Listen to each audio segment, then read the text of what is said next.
Shalom dan puji Tuhan atas kebaikan Tuhan pada setiap kita sehingga pada minggu ini kita boleh bersama lagi di dalam ringkasan pelajaran Surah Sabat, pelajaran yang keenam yang bertajuk Melalui Laut Merah. Untuk memulai pembelajaran kita, mari kita berdoa. Bapa Syurgawi, terima kasih atas kebaikan-Mu Tuhan karena bersama dengan kami sementara kami mendengar dan mempelajari pelajaran sekolah Sabat kami pada minggu ini. Di dalam nama Yesus kami berdoa. Amin. Kita lanjutkan saudara. Nah, di screen kita adalah ayat-ayat yang boleh kita baca untuk membantu kita di dalam mempelajari pelajaran sekolah Sabat kita pada minggu ini. Ayat hafalan terdapat dalam Keluaran 14 ayat 13 dan 14. Versi Borneo mengatakan, lalu kata Musa kepada bangsa itu, jangan takut, tetaplah berdiri dan lihatlah penyelamatan daripada Tuhan yang akan diberikannya kepadamu pada hari ini. Karena selepas ini, warga Mesir yang kamu lihat kini tidak akan kamu lihat lagi buat selama-lamanya. Tuhan akan berperang untuk kamu dan kamu hanya perlu berdiam sahaja. Saudara, pendahuluan pelajaran sekolah Sabat kita. Tuhan telah memberi amaran sejak awal bahwa keluarnya Israel dari Mesir akan melibatkan kematian atau sekurang-kurangnya ancaman kematian anak sulung Firaun. Kita boleh baca dalam Keluaran pasal 4. Untuk mengelakkan kematian anak sulung dan bagi membolehkan mereka keluar dari Mesir, Tuhan meminta satu tindakan iman daripada mereka, yaitu upacara Paskah. Nah, kini ketika Tuhan memimpin mereka ke jalan buntu, tiba masanya untuk mengambil langkah iman yang kedua, yaitu untuk maju ke hadapan. Setelah menyeberangi Laut Merah, akhirnya dibebaskan daripada perhambaan di Mesir. Israel pun meluahkan pujian dalam lagu kepada penebus mereka. Saudara, persoalan utama minggu ini. Adakah saya benar-benar hidup oleh iman, bersedia melangkah maju walaupun saya tidak nampak jalan di hadapan? Percaya bahwa Tuhan akan menyelamatkan saya seperti Dia menyelamatkan Israel di Laut Merah. Saudara, untuk menjawab pelajaran itu atau pertanyaan itu, kita akan mempelajari mengikut topik-topik seperti yang tertera di screen Anda dan saya. Kita masuk di topik yang pertama, yaitu pergilah dan sembahlah Tuhan. Nah, Keluaran 12 ayat 33 mengatakan, orang Mesir juga mendesak dengan keras kepada bangsa itu, menyuruh bangsa itu pergi dengan segera dari negeri itu, sebab kata mereka, nanti kami mati semuanya. Nah, seluruh Mesir menjadi sunyi sepi, karena tidak ada satu rumah pun yang tidak ada kematian. Izin Firaun untuk Israel pergi datang terlalu lewat. Dengan ungkapan berkatilah aku juga dalam Keluaran 12 ayat 32. Di sini Firaun menyuarakan perasaan seluruh rakyatnya. Tolonglah, jangan biarkan apa-apa lagi berlaku kepada kami. Ini bukanlah satu penyesalan yang ikhlas atau atas kejahatannya, tapi satu keinginan agar kehancuran itu dihentikan. Nah, apabila Israel menuntut bayaran untuk tahun-tahun perhikmatan mereka, orang Mesir, tanda kutip, memberikan apa sahaja yang mereka minta. Keluaran 12 ayat 36. Dengan cara ini, Tuhan memastikan bahwa anak sulungnya akan keluar dari Mesir dengan selamat dan dengan tantangan yang penuh. Saudara, di screen ada dua pertanyaan yang kita boleh bahas di dalam pelajaran sekolah Sabat kita. Nah, ada juga saudara, saya berikan jawaban ringkas kepada pertanyaan yang dikemukakan tadi. Semoga ini boleh membantu kita di dalam pelajaran sekolah Sabat kita. Kita masuk di tajuk yang kedua, yaitu pentabisan anak sulung. Keluaran 13 ayat 1 hingga 2. Berfirmanlah Tuhan kepada Musa, kuduskanlah bagiku semua anak sulung, semua yang lahir terdahulu dari kandungan pada orang Israel, baik pada manusia maupun pada hewan, akulah yang empunyai mereka. Saudara, anak sulung dikuduskan melalui kematian. Setiap anak sulung perlu mati, tetapi Tuhan telah menyediakan pengganti, supaya satu makhluk lain akan mati menggantikan anak sulung itu. Nah, perhatikan hubungan ini. Israel ialah anak sulung Allah, Keluaran 4:22. Gereja hari ini ialah Israel rohani, Galatia 6 ayat 16. Oleh itu, kita semua harus mati untuk dikuduskan kepada Allah. Tetapi ada seorang yang telah mati menggantikan kita, yaitu siapa? Yesus, tanda kutip, anak domba Allah, Yohanes 1:29. Dia telah mati supaya sesiapa yang menerima darahnya di pintu hati mereka tidak akan mati tetapi menerima hidup yang kekal.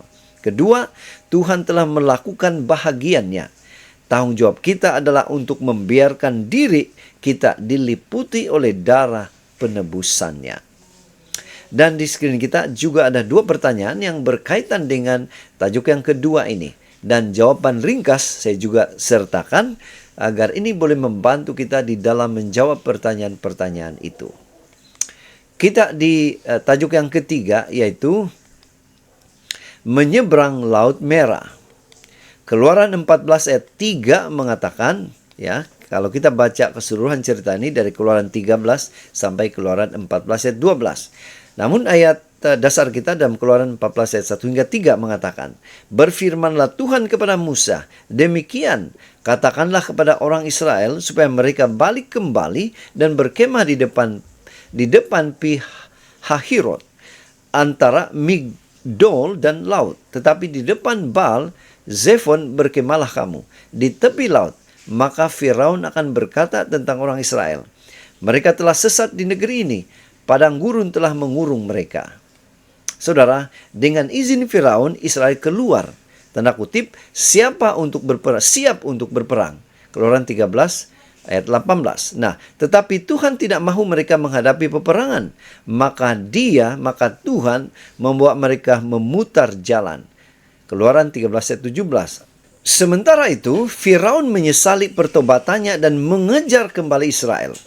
Israel kini terperangkap di padang gurun tanpa jalan keluar. Keluaran 14 ayat 2 hingga 3 dan ayat 9. Nah, sebagai tindakan iman, mereka membawa keranda Yusuf bersama mereka. Keluaran 13 ayat 19. Tambahan pula, Tuhan membimbing mereka secara ajaib. Keluaran 13 ayat 21. Namun, apabila melihat tentara Firaun, iman mereka runtuh sepenuhnya. Betapa cepatnya mereka melupakan mukjizat yang mereka dialami. Adakah ini juga boleh terjadi kepada kita hari ini? Saudara, ada juga 2 pertanyaan yang kita boleh bahas, bincang, yang berkaitan dengan pelajaran tajuk yang ketiga ini. Nah, di screen kita ada jawaban ringkas kepada pertanyaan tersebut, ya. Dan ada baiknya jika ada waktu Anda membaca sehingga kita boleh mempelajari pelajaran sekolah Sabat ini dengan baik. Kita masuk di tajuk yang keempat, nyanyian Musa dan Miriam. Keluaran 14 ayat 13 hingga 15 mengatakan, tetapi berkatalah Musa kepada bangsa itu, janganlah takut, berdirilah tegap dan lihatlah keselamatan dari Tuhan yang akan diberikannya hari ini kepadamu. Sebab orang Mesir yang kamu lihat hari ini tidak akan kamu lihat lagi untuk selama-lamanya. Tuhan akan berperang untuk kamu dan kamu akan diam saja. Berfirmanlah Tuhan kepada Musa, mengapakah engkau berseru-seru demikian kepadaku? Katakanlah kepada orang Israel supaya mereka berangkat. Saudara, dalam menghadapi kurangnya iman rakyat atau bangsa Israel, Musa menggalakkan mereka untuk percaya kepada Tuhan. Keluaran 14 ayat 13 hingga 14. Di dalam firman Tuhan ini kita baca, jangan takut. Itu maksudnya apa? Langkah pertama untuk mencapai kemenangan ialah mempercayai Tuhan. Kedua, berdiri teguh. Yaitu kita mesti sabar tetap di tempat kita tanpa bersungut-sungut. Ketiga, lihatlah keselamatan. Artinya jika kita membiarkan Tuhan membimbing kita, kemenangan pasti terjamin. Keempat, Tuhan akan berperang untuk kamu. Artinya apa? Tuhan berperang bagi pihak kita melawan setan dan dosa.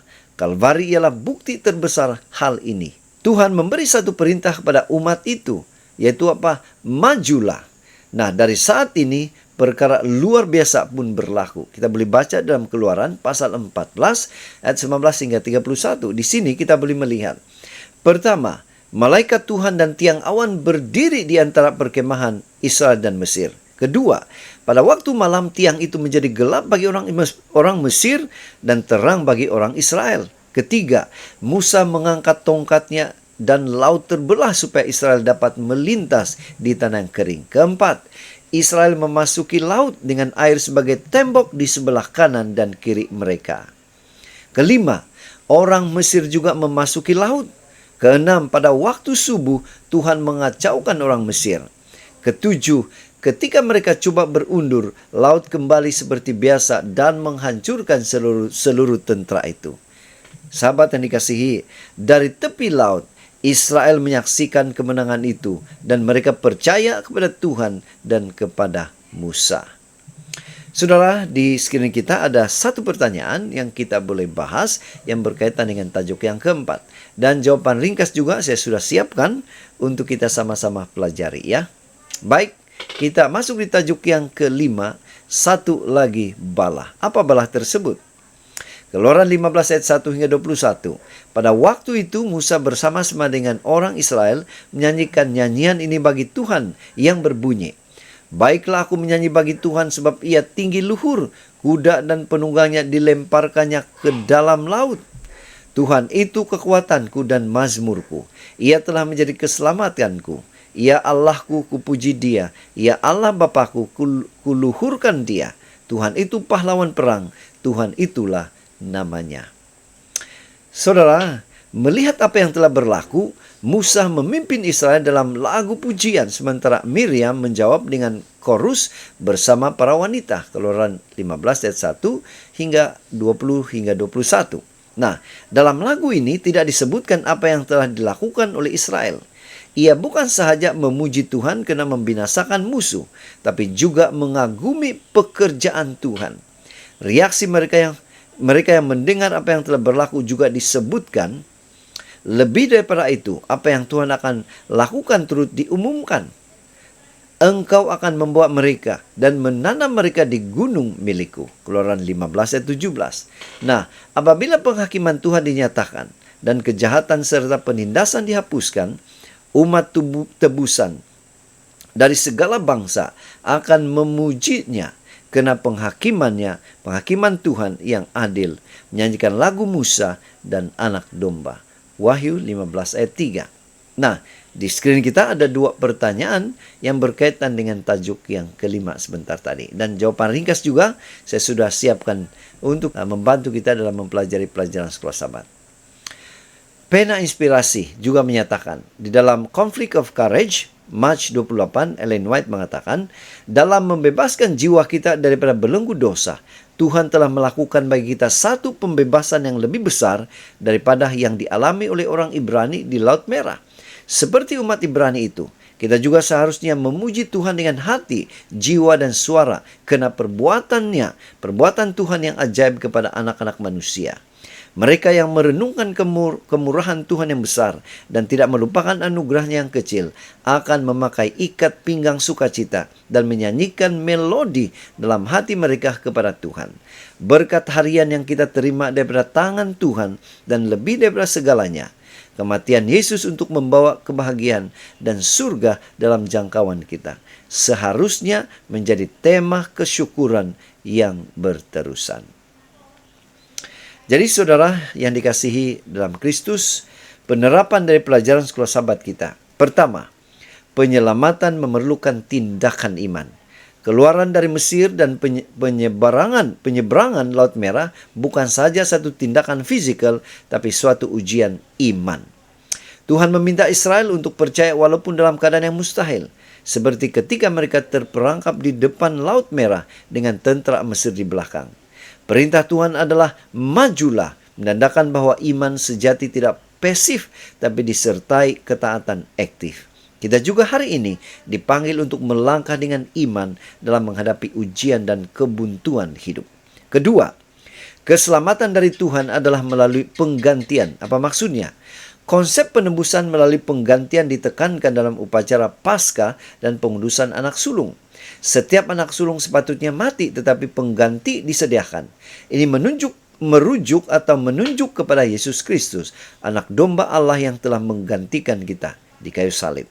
Seperti darah anak domba menyelamatkan Israel daripada kematian, darah Kristus menyelamatkan kita dari hukuman dosa dan membawa kepada kehidupan kekal.